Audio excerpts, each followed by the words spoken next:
Over Malta and Gozo, we welcome our family of River of Love in Puglia, Modena, England, UK, Pakistan, Uganda, Kenya. We welcome you, brothers and sisters. Hallelujah. It is a privilege, it's an honor to have you with us this morning. And I trust and pray, believe God with you, that this message will bless you. Amen. Pray with me from your heart. Open your mouth. Believe what you're about to declare and say right now with me.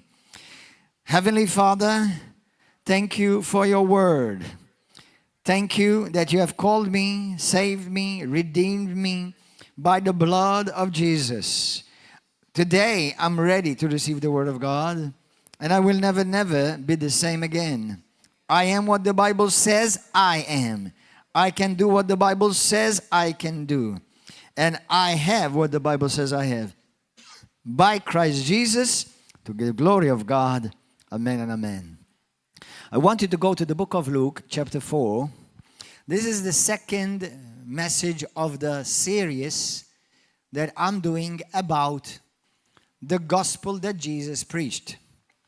Before you go to the book of Luke, chapter 4, I want you to see a scripture, and I want to please encourage you, memorize the scripture.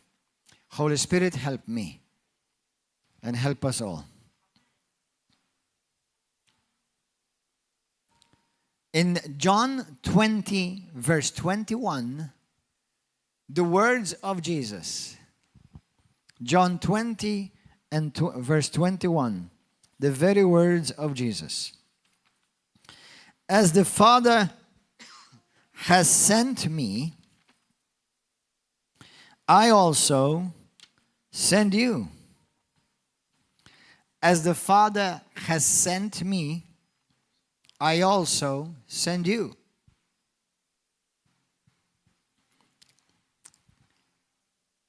Brothers and sisters, this scripture has been one of the scriptures that I believe the Holy Spirit has highlighted in my life. There are certain scriptures in the Bible that are like pillars, that are posts. You know how in a road, in a long road, in a highway, there are pillars every now and then, like every 1 mile. Like these are pillars and posts. Okay? It's like a mileage. It's like a measure. This is one of the scripture that God, the Holy Spirit, has highlighted in my life as a post to lead me, guide me, and protect me as far as not being misled and being deceived. If we are truly living in the last days, the Bible says that one of the greatest signs of the last days is Matthew chapter 24, many will be deceived.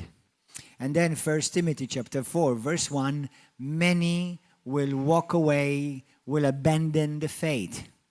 Have you noticed, is it just me, have you noticed how many people in the world, including in Malta, have abandoned their faith in Christ? Let me give you a sobering question for you to meditate. Are you going to be faithful till the end? Now, you don't think about that when you get to the end. You think about that right now. Are you going to remain faithful, full of faith, committed till the end, till your end? Because many are abandoning Jesus. And many get deceived. Many get misled.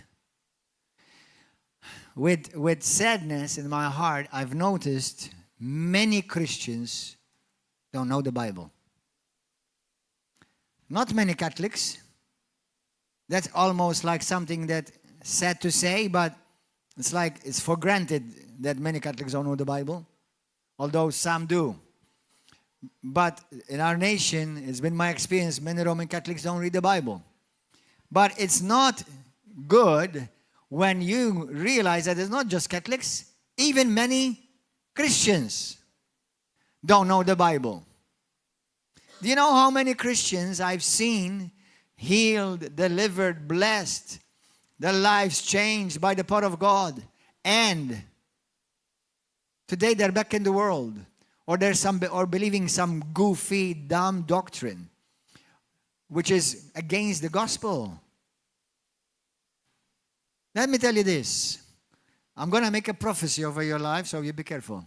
If you don't stay in the Word, you will not end well. You will not end well.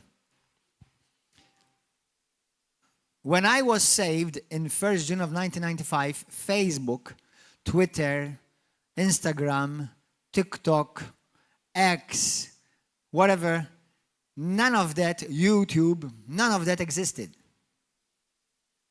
So most of my off time, free time, actually when I got saved, was me eating the Bible. I spent time reading the Word. Spending time reading the Word. So distractions were a lot less when I was saved than today. Today, life is full of distractions. And many Christians are caught up. They're distracted. If I had to tell you, you will fix most of your life problems if you spend time in the Word and spend time with God. After I had finished preaching yesterday, this message, I had a meeting with a couple. Till midnight, I was pooped. Do you know what's one of the main problems in their marriage? They don't spend time with God. They're Christians. And they don't read the Bible. Those of you who have been coming here for a long time, I've told you many times, I've seen many Christians, I can tell you, that most of their problems can be traced back to a lack of time, spending time with Jesus, spending time in the Word of God.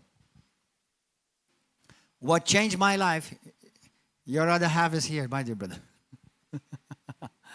What changed my life is the Bible. Why I am not easily misled, although I always have to be careful.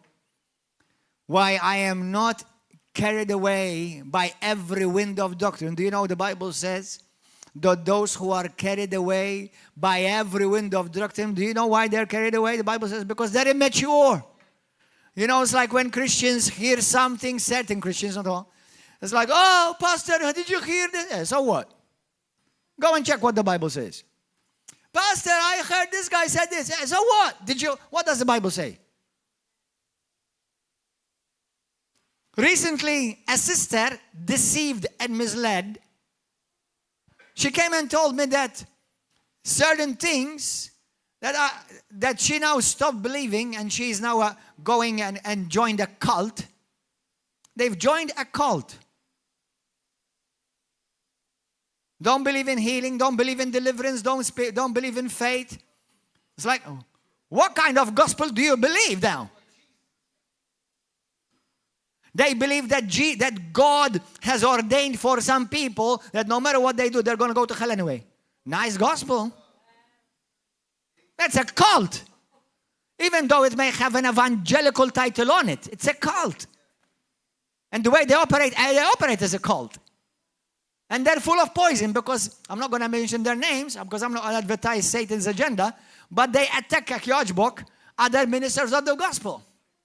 And I'm going to tell you, I put them in challenge, those of them who like them, that they don't believe this gospel of Luke chapter 4, verse 16 through 17.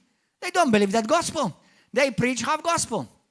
Do you know how many Christians all over the world, Catholic, Protestants, Orthodox, Evangelicals, Lutheran, Methodists, they believe either part of the gospel, they either preach half of the gospel, they either preach a different gospel, others they don't believe a gospel, not so whatsoever. Some so-called Christians in pulpits I'm talking about, they just preach about morality or being nice or God loves you the way you are. Listen, that's not the truth. God loves you is true. But the way you are is nowhere in the Bible. Find me one scripture where the Bible says God loves you the way you are. Not even one. And you know how many quote it? Now, God loves you, yes. Yes, God loves His creation. But he doesn't love us the way you are. That's why he calls you to come and follow him to change. Amen. So, and when you meet Jesus, believe me, you don't try to change. You change. It's true. When you meet Jesus, you don't like, I met Jesus, now I'm supposed to change. It's vera. No. No, the moment you meet Jesus, you'll change. That's it. Hallelujah, that's it. It's if you truly met Jesus. But many people, all they did is just transfer from one church to the other, not have an experience with Christ. That's it. So, many pastors, I'm going to tell you, I'm going to make some pastors very nervous. Maybe you need to be nervous. Now, since I'm not mentioning your name, you don't need to make it, be offended because nobody knows who you are. But go and weigh what you're hearing. Go and check what you're hearing. Read your blessed Bible every day. Can I be honest with you? How many of you are willing to be honest with me? Honest. Some of you are not willing to be honest. How many of you read the Bible every day? Every day. Be honest. Now, you're not going to go to hell if you don't read your Bible together. Do you know there are some of you who are not reading the Bible together? How many of you don't read the Bible often? You don't read. You're admitting you're obviously in the wrong, but it's okay. This is not to condemn you. How many of you say to me, Pastor, I have not been reading the Bible lately. I'm not reading the Bible very much. Lift up your hand. Be honest. Okay, there's no condemnation for you. God is not condemning you. But do you know that you're making yourself an easy target to be deceived? Do you know that Jesus Christ says that a man who builds his house on the sand will perish? His life will not stand when the test comes, when the problems comes, you'll not be able to stand. What's going to keep you standing? The Word. That's what's going to keep you standing. Standing on the Word. And there are many Christians don't read the Bible. Listen, if you meet somebody and they challenge you about what you believe, what are you going to tell them? The pastor told me. That's just as bad as when Roman Catholics used to tell me, but the Pope says, or the Catholic priest said. That's nothing different. You have to be able to say, but what does the Bible say? What does the Bible say? And then once you know what the Bible says, your opinion doesn't count. Amen? Yeah, you understand? So, go to the book of Luke now, chapter 4, verse 16. Brothers, there are certain scriptures, like this one, please memorize it. Do you know this scripture, I've memorized it, and I confess it over my life every day. But it's talking about Jesus. No, it's talking about me. I'm in Jesus. What belongs to Jesus belongs to me. How many of you are in Christ? So anything that belongs to Christ belongs to you. Know that, right? I'm in Him. I'm not in a religion. I'm in a person. I live in a person. For me to live is not for me to live to go to church. I am the church. We gather. We assemble. The church assembles. The church is not a place just you go, although we have to assemble somewhere. But the church is Christ. We're the body of Christ. I live in Christ. I breathe Christ. I live Christ. I think Christ. And anything out of Christ becomes sin.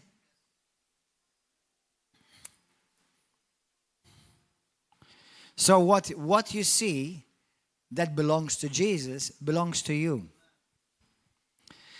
Jesus went to Nazareth, verse 16, where he had been brought up, and on the Sabbath day he went into the synagogue, as was his custom. He stood up to read, and the scroll of the prophet Isaiah was handed to him, and unrolling it, he found the place where it is written, "The Spirit of the Sovereign Lord is on me, because He has anointed me." This I claim every day over my life. Every day, Apart from other scriptures, I speak God's word over my life. I speak Psalm 91. I speak a bunch of other promises. Because I live with the revelation that I want to activate the word of God around me. Do you understand? I live in a bubble built up with the word of God. When I speak God's word, in my spirit, I feel like I'm creating a bubble of God's supernatural atmosphere around me. Okay, that's how I see it. So that's why, like I said earlier, when you're going through problems, you don't want people to pity you. You want people to stand by you in faith in Jesus' name. Hallelujah. Pity never moved God, but faith moves God and moves mountains. Well, did you hear what he just said? Faith moves God. The Bible says that Jesus was moved when he saw their faith. Or you no longer believe that Jesus Christ is God now?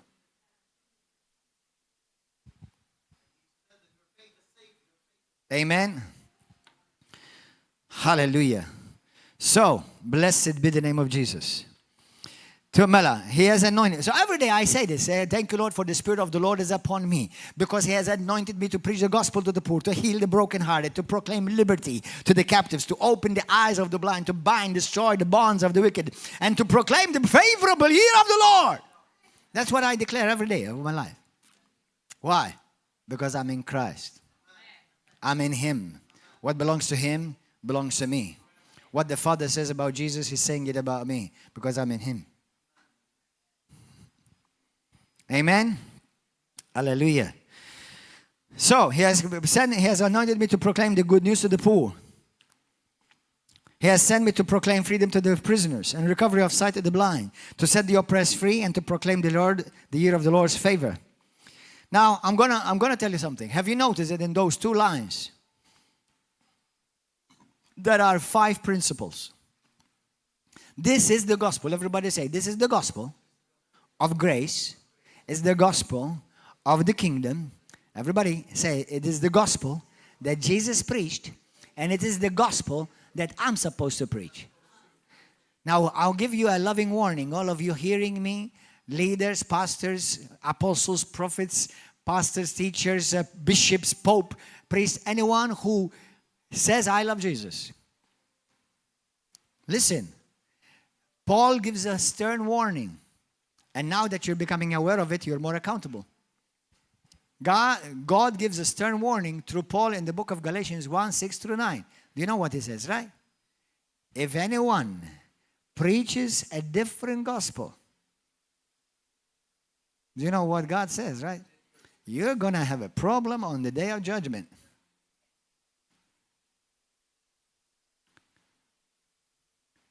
He or she will be cursed. You and I have no right to change what God clearly told us to preach. So, now listen to this. Can I discern who is preaching the right gospel? Can you discern who's preaching the right gospel? Yes or no? Jesus said, as the Father sent me, I send you. How was Jesus sent? He was sent to preach the gospel to the poor. Are you preaching the gospel to the poor? He was sent to proclaim freedom to the prisoners. Are you proclaiming freedom to the prisoners? He was sent to preach recovery or bring recovery of sight to the blind, to set the oppressed free, and to proclaim the year of the Lord's favor. These are the 5 points of the gospel, which 5 means grace in the Bible, that you and I are called to preach. Now, as I said, and along the years, in many churches, many have not preached that. Many have preached a part of that, a piece of that. Some, thank God at least, they've preached the forgiveness of sins. The preaching of what I'm talking about today is the year of the Lord's favor, the Jubilee. The Jubilee. Okay? Some have preached that you must be saved through Jesus Christ. And it's great. But what about the other 5? I'm going to give you an assignment. This week, I want to challenge every one of you and every one of you listening on YouTube and on Facebook Go and study these 5. And go and study in the Gospels and in the letters of the Apostles and the Acts of the Apostles, if you see these 5 points being preached by Jesus and by those he sent. Do you know what is the first point? Preaching the gospel to the poor. That's natural needs, brothers and sisters. I'm not going to preach about this today because some may say, oh, you see, once again, it's about money. Did you know the poor, he's talking about financially poor, physically poor? Did you know that? That when he said he went to preach the gospel, do we see Jesus Christ helping the poor in the Bible? Do we see Jesus Christ providing to the poor in the Bible? Not just providing them, but helping them also, not just giving them the fish, but how to catch the fish too. Amen? Do we see that? Yes. Does this church do that? Yes. We'll talk about that too, because many Christians don't realize that poverty is a curse. Financial poverty, lack is a curse. It's not part of the gospel. Let me tell you something. These 5 points, everybody say this with me. These 5 points are the gospel of grace. And these 5 points are actually the restoration of everything we've lost from Eden. These 5 points is everything you found in Eden. No lack in Eden, no fear in Eden, no oppression in Eden, no demonic possession in Eden. There's no sins to be forgiven in Eden. That's what God gave us in Eden. Adam and Eve through sin lost it. We all lost it. And Jesus came to reverse it, to bring us back to what we had lost through the first Adam and became restored fully again through the second Adam, Jesus Christ. Did you know that? These 5 points. You see, when you preach the gospel, it's not just Jesus loves you, your sins are forgiven. No. Jesus loves you, died for you so that you can be healed, be set free, that you can be delivered, that you can be prosperous, you can be blessed, and live as a witness of the goodness of God upon this earth, so that when the nations see you, they will either criticize you because they're jealous for you, or either they will say, what have you got that I don't have? Tell me. No, it's true. Bible says we're supposed to be the jealousy, the envy of the nations. Do you know the nations should be envying the church? I don't know many nations envying the church right now.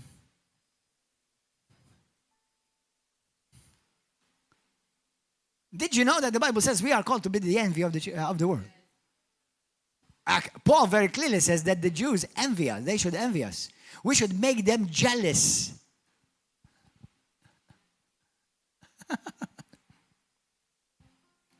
Hallelujah. Now, let me read it for you in the Amplified. I'm going to open up today on the 5th point. The first one, it says, because he has anointed me to preach the goodness to the poor. That word poor means beggar, pauper, and literally means, according to James chapter 2, verse 2, Luke 16, 20-22, it literally means physically poor financially. And financially poor. Point 2, this is the gospel, eh? How many of you have heard people criticize prosperity? Don't be dumb, criticize prosperity, and then ask God to bless you financially. Okay? Because you're criticizing the gospel of Jesus Christ and the very gospel that you should be preaching and living. Now, I realize that some have abused it and have made a gospel of greed. But that's not the gospel at all. Okay? Prosperity means, do you know what the word prosper means? That it goes well with you in everything. God wants that it goes well with you in everything. Amen? God wants you to prosper. And Psalm 35 verse 15, the Lord delights in the prosperity of his servants, let alone how much he delights even more of the prosperity of his sons. But that will be another part of the gospel, and we'll open up on that later on. Okay? Hallelujah. Praise God. So, point 2. He has sent me to announce release, pardon, and forgiveness to the captives. Some have preached this. In fact, in the book of Luke, chapter 24, verse 44 or 45 to 48, Jesus says, go and preach the gospel of the forgiveness of sins. That's part of the gospel. Not the full gospel, it's part of the gospel. Amen. He said, what does this mean? Forgiveness. That those slaves who are under sin, they've been liberated. That you are no longer under condemnation. Release them from unforgiveness. Have them all their sins forgiven. Brothers and sisters, I'm about to shock you. Are you ready? Hold on to your chair. God is not mad at you. How many of you have messed up, made a kaboodle, and you're wondering if God is about to strike you? How many of you have done that? Because that's what the world has taught us. Unfortunately, that's what has religion taught us. That's not what Jesus preached. Jesus. Now, hold on. This good news is only for those who accept Jesus. Eh? There's a part of the good news which is not good news.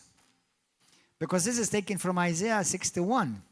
Jesus preached the full good news to those in his first coming. In his second coming, you know what is going to be preached? The day of vengeance. But you and I won't be here.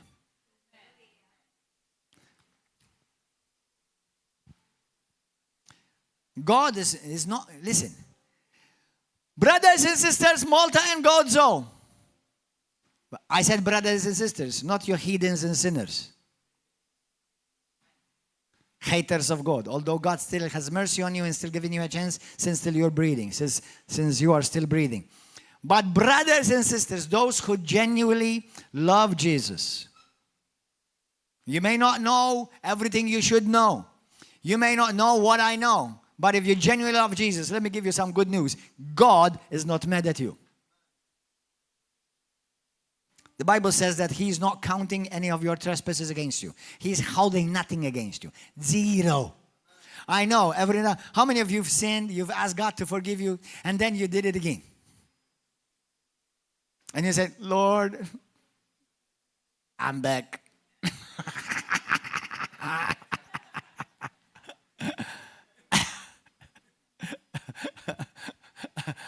And we think like, I hope he's in a good mood today. He's always in a good mood. He's a good God. Do you know God is always in a good mood? Do you know that Jesus is always in a good mood? Let me tell you something. Jesus in Luke 11 and also Matthew 5, he says, you, fathers, you are evil. And you being evil, even you know how to give good gifts to your children? How much more the Heavenly Father knows how to give, not good, best. Let me tell you something. I love my children truly, not just in words, truly. And I thank God for my 2 sons. And I love my spiritual children truly. Do you think anyone who, even as a human being, loves as a father his children, do you think that you enjoy seeing them suffering? Do you think you're going to beat them up and destroy their life? Even if they mess up? Let me tell you something. As a human being, to all you fathers, let me remind you of a wonderful revelation. When my sons messed up, I was not shocked. What do you expect from children? They messed up. Ashkin. Hello. Obviously, children make mistakes. Sometimes they're dumb. They're cute, but they're dumb. Okay? And sometimes, yes, you want to give them a bit of a laying on of hands on the booty. Okay? Hallelujah. That's why they have a cushion there. But you don't want to destroy them. You love them. You care for them. Even if they did something that in your eyes, it says, oh my God, it's a big deal. You still don't want to destroy them. You still have mercy on them. Amen? Okay? So, even us know how to be good when we want, let alone God, who is the perfect epitome of love and mercy and goodness. Amen? So tell your neighbor, God is not mad at you. Now I know who's mad at you. The devil is mad at you. The devil is mad. He is just simply mad. And I think personally, I don't know, Lord, if I'm going to mess up here, forgive me, but I think also he's dumb. Because who in his right mind want to take it against God Almighty? I don't think with all his smartness, he was not smart enough. The Bible says that he is the wisest of all creatures. But apparently he had some mega piece of his wisdom missing somewhere, because if you're wise, you never take it against God Almighty. Hello? You know, he with one word, he made you. With one word, he can annihilate you. Why would you come against God Almighty? And you know you have no chance of winning. It's not like you're going to be in a match, you know, you lose by, 5-4. It's not like you're going to lose like 5-0, baby. Amen. Hallelujah. So, praise God. Hallelujah. That's number 2. Number 3, the recovery of sight to the blind. Do you know that's literally blind? Now, I know some have preached like, God opens your eyes. And that's good. It should be preached. But God literally opened blind eyes. I've seen, and you know already, some of you know this. Some of you have seen people even in this church having blind eyes or lack of sight or damaged sight healed. Amen? Yes. So that's another part of the gospel. How many of you people have seen blind people or people with lack of sight, and you say to them, listen, let me pray for you, because this is the gospel that Jesus sent me to preach. Let me pray for your eyes, for your sight. Yeah, that's part of the gospel. Let me tell you this. Have you ever thought about living blind? You know what a scary thought. What a scary thought. To live for the rest of your life always in darkness. Do you know how much you should be grateful that you have eyesight? There are certain of our senses we can live without. And I know many Christians live without one particular sense called common sense. It seems like they're surviving. But you can't live without the sight sense. It's like always in darkness. You know how grateful you must be that you have eyes to see? Be grateful every day. Say, thank you, Lord, that I can see. I can enjoy creation. Wow, thank you, Lord, that I can enjoy your beauty. I can see, Lord. That's why you don't grumble, because you have so much to thank God for. Amen. But those who have lack of sight or they have blindness, pray for them that their eyes will be open. What's the worst that can happen? Remain blind.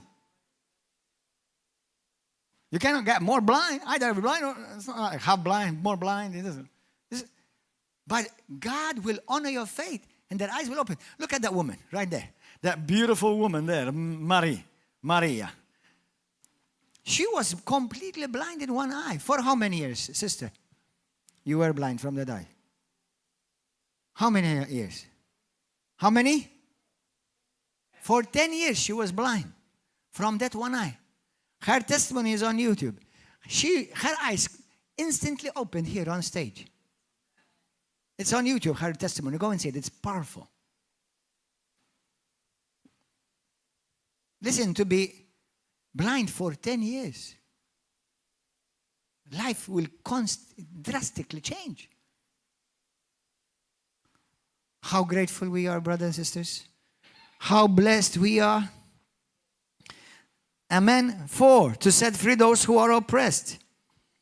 Do you know what this word means? Downtrodden, bruised, crushed by tragedy. Listen to me.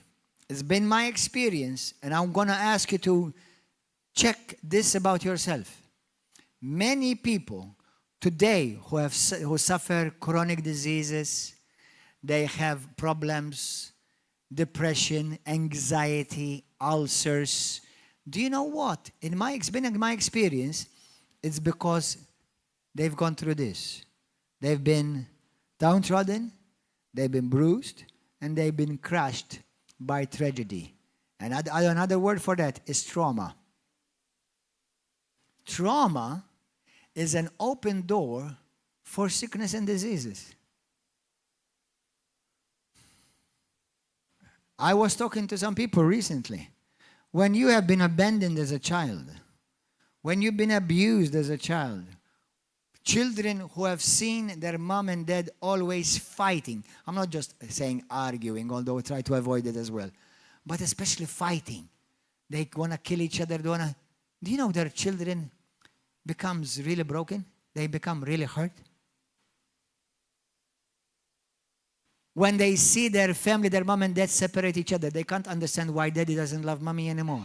They can't understand why mommy hates daddy now. But he loves me, daddy loves me. Why does mommy doesn't love him? Do you know what trauma that causes in a child?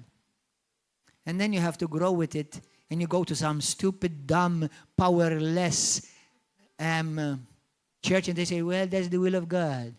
God wants you to seek. You seek because he wants to teach you something.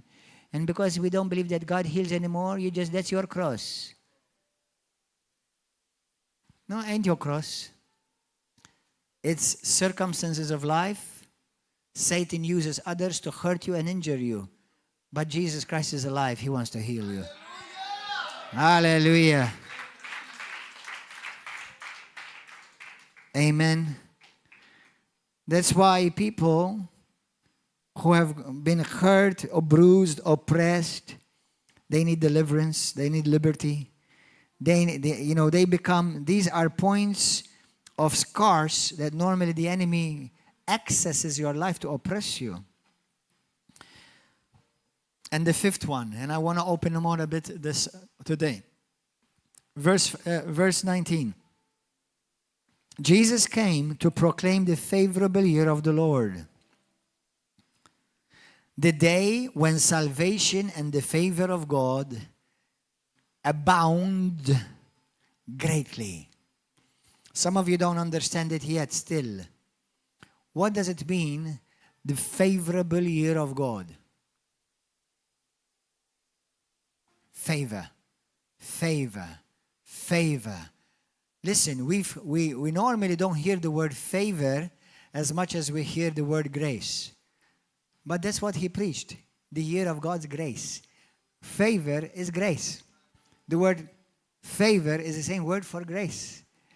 We say we preach the gospel of grace. If anybody claims to preach the gospel of grace with praise, they must preach these 5 points.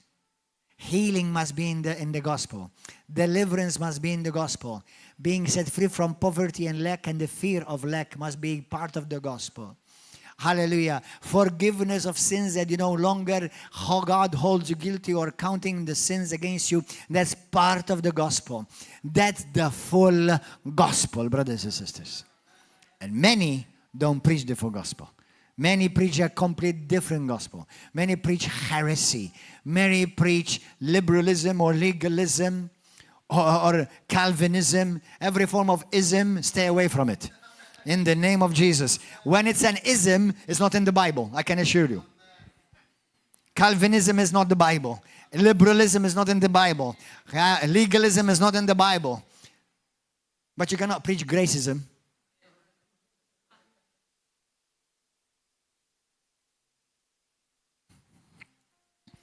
Amen. Hallelujah. When there is an ism, I assure you, the gospel has been changed. And it's no longer the gospel. Run away. In Jesus' name. Hallelujah. What is the year of the Lord's favor? It's another word for Jubilee. In the book of Leviticus, chapter 25, I want to encourage you to go, not read it now because we're not going to read the whole chapter right now. But God, you know, by the way, even in the Old Testament, though there was the law, but there was always hints of God's grace. Have you noticed that? In the Old Testament, there were always hints of God's grace. It's like God is preparing his people. There's a day where it's coming when the only thing you're going to have to live with is just in grace. Right now, the law is just teaching you and preparing you, because, like an instructor prepares a student until grace comes. And when the year of Jubilee, that's it. every 7 years times 7 times, which means 49 years, everyone in Israel who was a slave was released back to his freedom. Amen. Everyone who had debts, financial debts, their debts were completely forgiven. These are the things that when Jubilee was proclaimed, if you had lost land, your land was restored back to you. Do you know what? We lost our land. Paradise, not Paradise Bay, but paradise. But we have been given a land. We've been given a country with lush, with life. We've been given a place. We've been given a house. And we're going to go there one day. I know my furniture. Jesus Christ is preparing my furniture. Hallelujah, because the sister had a dream about she saw my furniture. It's not fair that Jesus showed you my kitchen before he showed it to me. But anyway. Anyway, I like eating, but Jesus, I don't like cooking. But anyway. Hallelujah. Praise God. Thank you, Lord. And this is Jubilee. Jubilee is that everything was restored back to you. You know, very interesting. It's like, the Jubilee was God telling his people, nobody can own the world. The world is mine. But you can borrow it for some time. But only for some time, because then it will have to be given back. That's why the Bible says the earth is the Lord and the fullness thereof. Amen. Amen. Hallelujah. Jesus Christ, go to the book of 2 Corinthians, and I know you should know the scripture by heart. 2 Corinthians chapter 5. Look at the Lord's favor. Look at the Lord's favor, chapter 5. Now, most of you know the scripture, but now let's put it in light of the subject. Verse 17. Therefore, if anyone is in Christ, he's a new creation. The old things have passed away. Behold, all things have become new. Now listen. That's your Jubilee. All things have become new.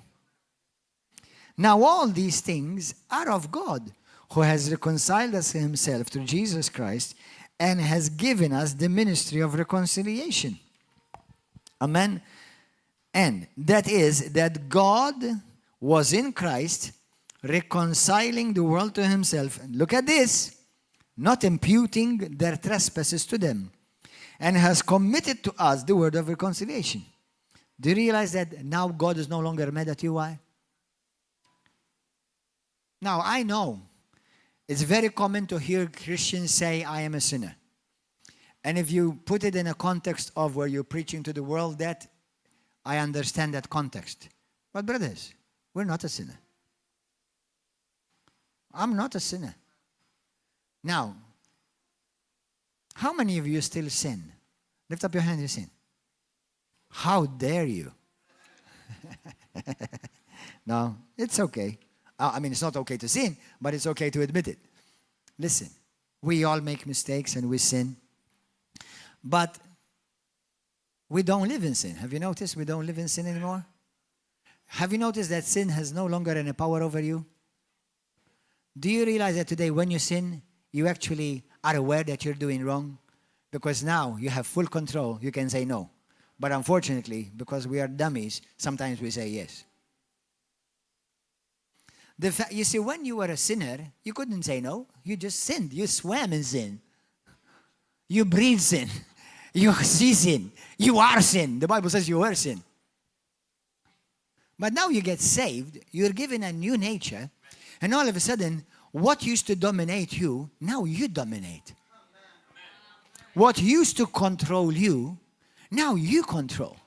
The devil that controlled your life and oppressed your life, now you step on his neck and you control him. You see, that's because now you are from a new country. You're from a new country. You have a new nature. You are now living in Jubilee. You are now living in the year of the Lord's favor. Let me tell you something. Have you ever heard parents talking about their children? Has anybody have heard parents talking about children? It's like you go home, it's like you talk to your, it's like they see nothing wrong with their daughter. It's like they see nothing wrong about their son. Why? Because their children have favor in the sight of mommy and daddy. They see nothing wrong. In the sight of God today, because of Christ, today God looks at you and you're telling him all the wrong things about your life. And it's like, son, I love you. You're precious to me. I care for you. You're beautiful. You're talented. You're smart. You're wise. It's like Daddy God is like Gaga going love over you. It's like, why? Because he looks at you with favor. With favor. Now, don't worry. He's not going to tell you good what you do bad. But because you're his son, now the way he sees you through Christ. He doesn't see you without Christ. Those who are without Christ, he sees them dead. He calls them, the Bible says, enemies of the cross, enemies of God. That's why we are giving the ministry of reconciliation, so that we will help them come into the family and become sons and daughters of God. Amen, Ahwa? Hallelujah. So in Jubilee, everything that we lost was restored back to you. Go to the book of Colossians, chapter 2. Colossians chapter 2. Are you enjoying this? Listen, every day when you wake up every morning, number one, please make a commitment to read the Bible every day. Please, at least all this week, the scriptures I'm giving you, memorize them. Because you meet somebody then who is a false preacher of a false gospel or a half gospel or a mixed gospel or a confused gospel, and they tell you, you see, why are you preaching about healing? Well, you know, the Bible says you just pray in God's will, if it is God's will or not.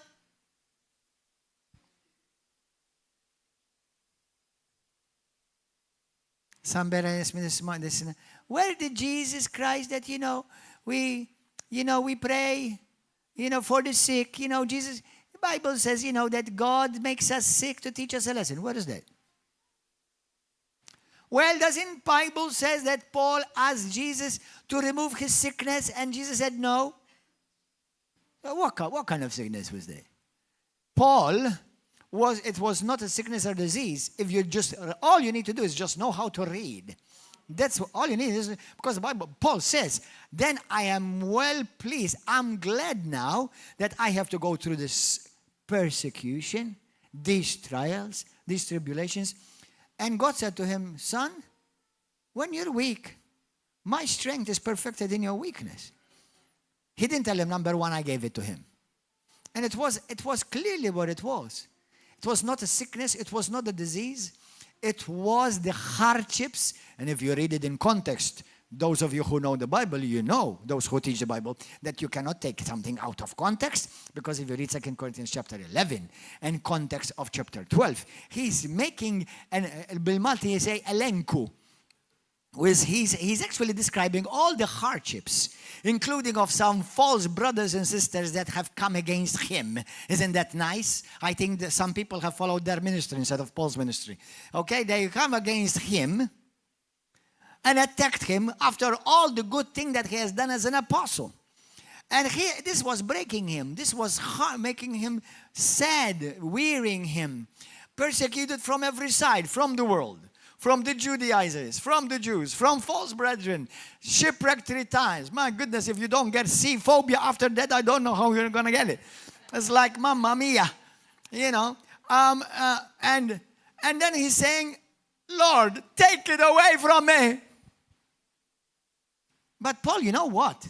Paul forgot what he himself wrote. And I'm going to remind you when I go to heaven.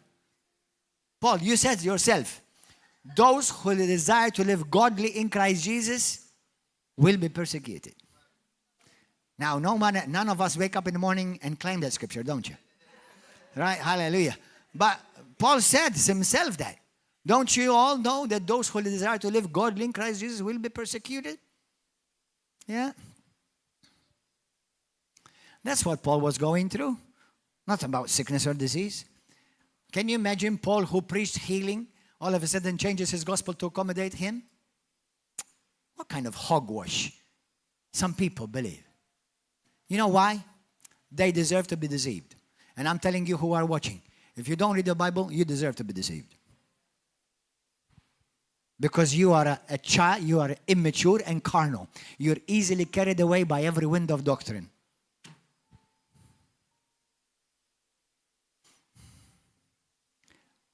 If every Christian really believe these 5 points, they will know automatically.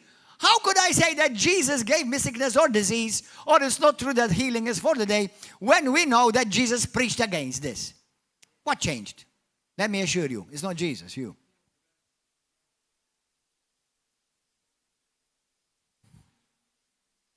Amen? Colossians 2:13. And you, being dead in your trespasses and the uncircumcision of your flesh, he has made alive with him. He made you alive together with him, having forgiven all your trespasses. Now, how many of you love me? Lift up your hand, those who love me. Some of you are not lifting up your hand, you're making me nervous. Do you love me, sister? Do you love me? Are you sure? You're not lying, aren't you? You know what happens to liars? The Bible says liars go to hell. You can't lie. You love me? Okay. Those of you who said you love me, some of you are not looking even at your Bible right now.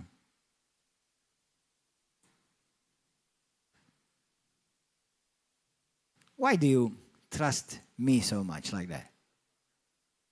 Why do you trust the preacher like that? If anyone from River of Love will ever be deceived, I will have nothing to do with it. Why are you not even opening your Bible right now? I'm telling you these 5 scriptures, go and memorize them. These 5 points. It's just 2 verses actually, just 2 verses. Memorize them. Because when I see people who've been attending River of Love, but obviously I don't live with them, so I don't know how they're living their life, and they get deceived and join a cult, I'm thinking, where the heck was their brain when they were coming to a place called Church River of Love? Where was your brain? Now, I know I'm good looking, and maybe you love looking at me. That's okay. Hallelujah, praise God. And if you don't like me, don't worry, I like me. But listen, look at your blessed Bible.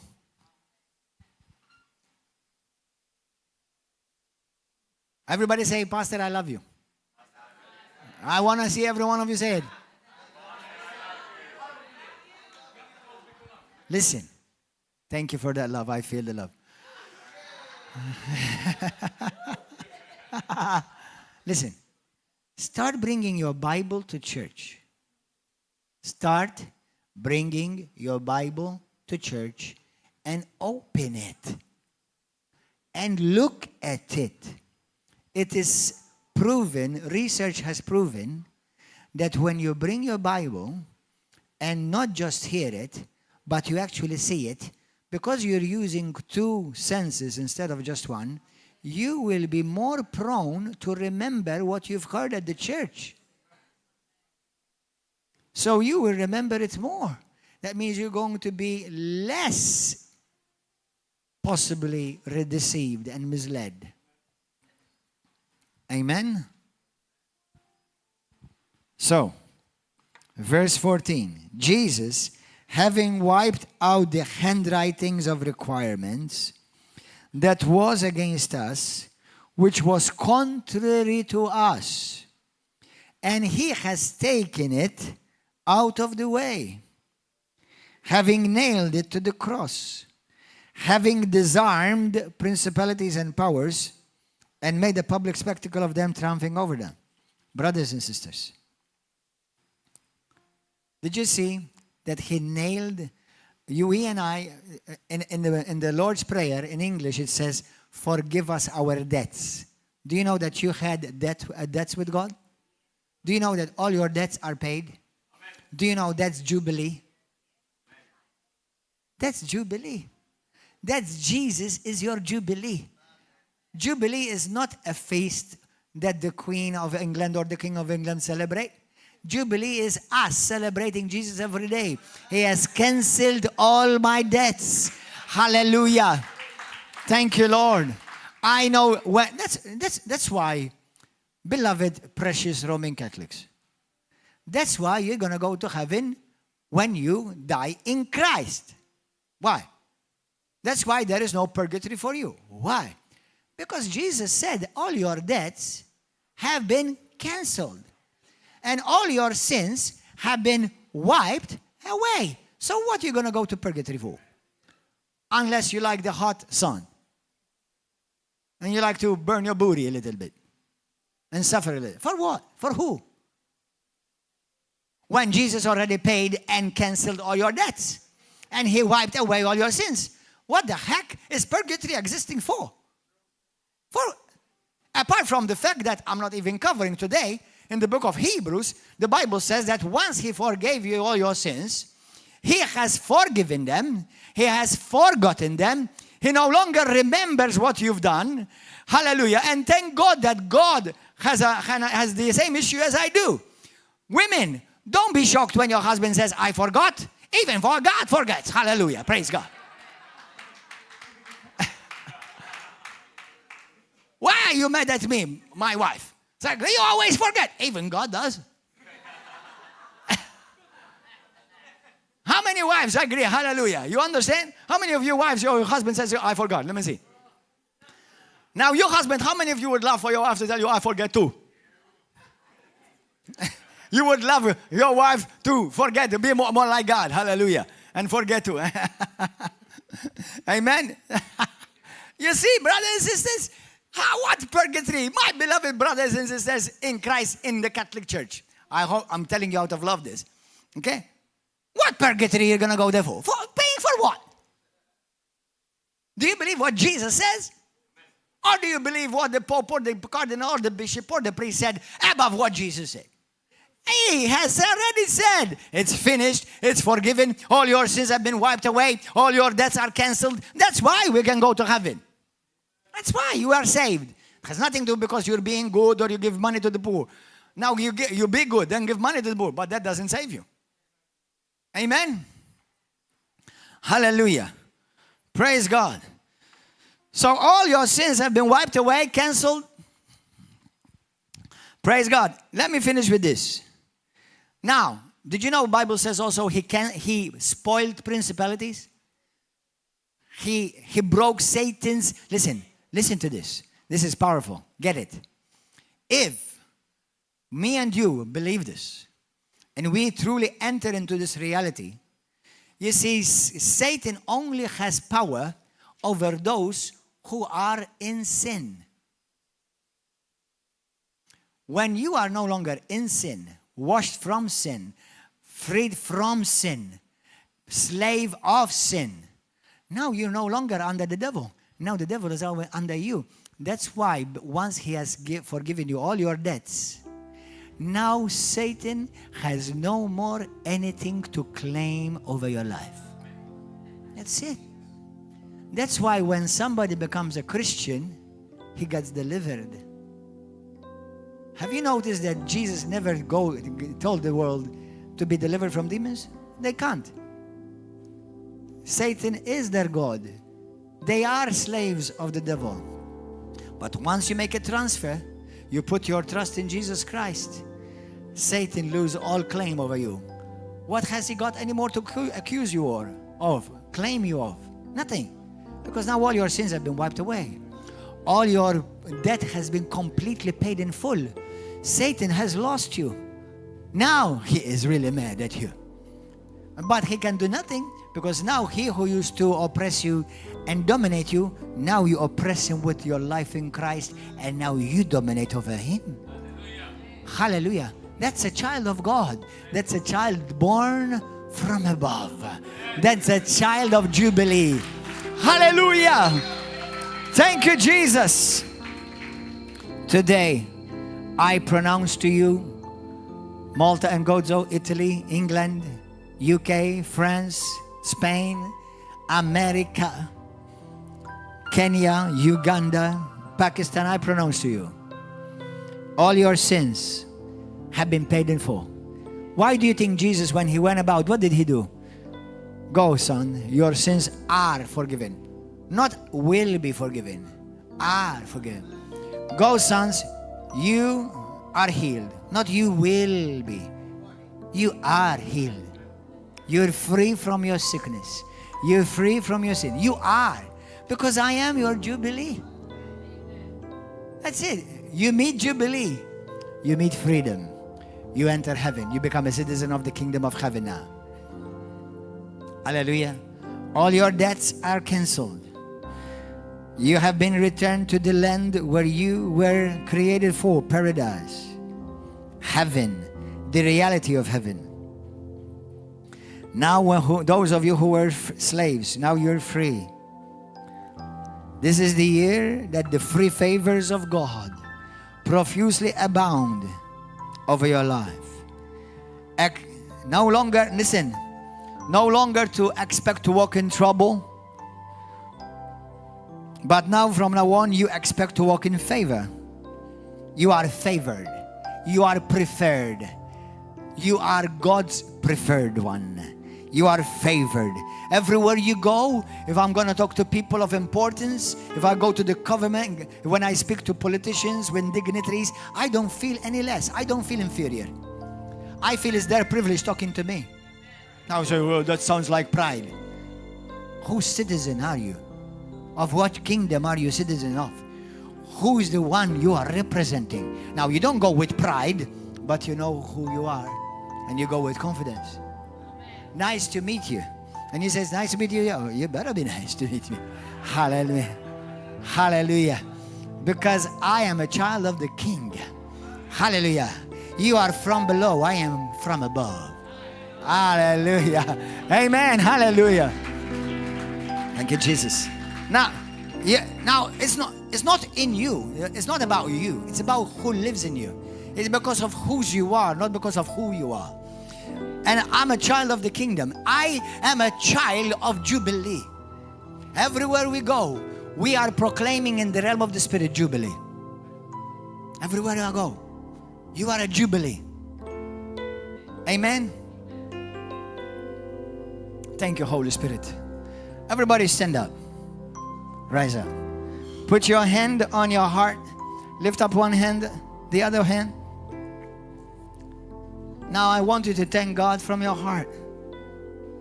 Thank God from your heart. This is the gospel that Jesus came to preach. And this is the gospel that Jesus sent each one of you to preach, to live, to activate, to manifest in this life. Don't settle for nothing less. And definitely don't preach against this. Because you will be putting yourself on the wrong side of God. This is the truth. I'm going to pray for you right now. You pray with me, and I'm going to pray for you. I'm going to proclaim the promises of God. The Bible says, let the redeemed say, I'm redeemed. I am blessed. I am healed. I have received grace. I have received favor. I'm a favored child of God. All my sins have been forgiven, and all my sins have been wiped away. All my debts have been canceled, washed by the precious blood of Jesus Christ of Nazareth. I am free. I'm no longer a slave of sin. I'm no longer a slave of the devil. Satan, the devil, all his cohorts and demons and every darkness has no longer any claim over my life. I am a child of the kingdom of God. I'm a citizen of heaven. I'm a child of Jubilee because Jesus is my Jubilee. I live today and on this life in this world. I live in the year of the Lord's favor. I walk in supernatural favor. I am surrounded with favor like a shield. Everywhere I go, I find favor. People will be moved to treat me well and to look at me with favor. Even those who may not like me naturally, even those who don't love me naturally. But because I stand in Jubilee, because I stand in Christ, when I speak, they will hear. When I speak, their hearts will open. When I speak, their eyes will open. I walk in the supernatural favor of God. I am surrounded with favor. A cloud of God's favor walks with me everywhere I go. I am a favored child of God. I am preferred. I have favor with my boss at work. I have favor with my family. I have favor everywhere I go. And I will not be afraid to speak the truth of God. I walk in power. I walk in authority. In Jesus' mighty name, today I choose to forgive, to release all those who have hurt me. I release them, I forgive them, and I bless them in the mighty and glorious name of Jesus Christ. And I thank you, Lord. I thank you, Lord. I praise you, Lord, that I am a child of God, that I walk in favor. I live in the year of favor. I am a child of Jubilee. Everywhere I go, I bring Jubilee with me. In Jesus' name. And today I also declare that the Spirit of the Sovereign Lord is upon me. Because as He has anointed Jesus, He has anointed me to preach the gospel to the poor, to break the spirit of poverty and lack and the fear of lack. I am anointed to proclaim liberty to the captives. Everyone who has been oppressed by sickness, by disease, by demons, I'm anointed to set them free. I am anointed to proclaim liberty and freedom to those who are oppressed. In Jesus' name, I am anointed to bring light and open the eyes of the blind. I thank you, Lord, that wherever I go, wherever I see the blind or those lack of sight, I thank you, Lord, that I have the answer. I bring the light of God with me. Their eyes will be opened. Their spiritual eyes will be opened.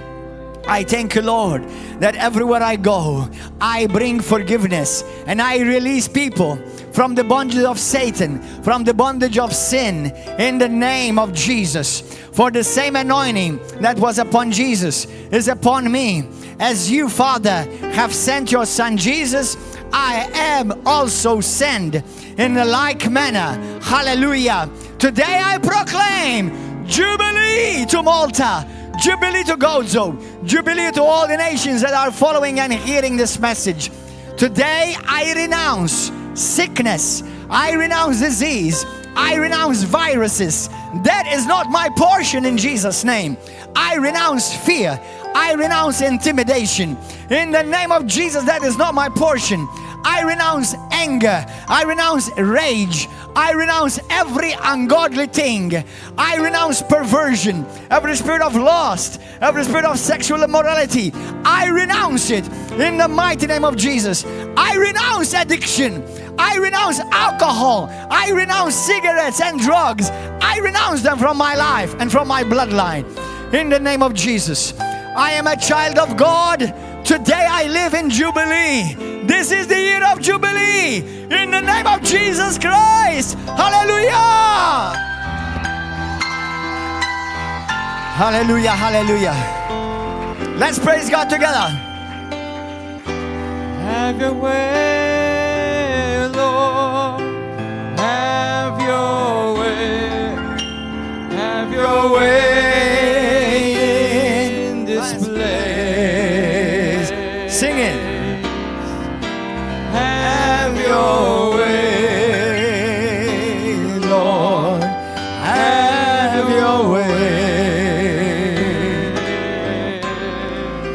Have your way. Have your way in my life. Yes, hallelujah. Have your way, Lord. Have your way, Lord. Have your way, oh God. Have your way. Have your way in my life. Hallelujah. Father God, I want to thank you. Everyone who is listening and everyone who is following on Facebook and YouTube. In the mighty name of Jesus, today is the year of Jubilee to you. Jesus is your Jubilee to you. Today there is favor. God is no longer mad at you. There is no condemnation for you. The Father loves you. He cares for you. Be free from every condemnation. Be free from fear.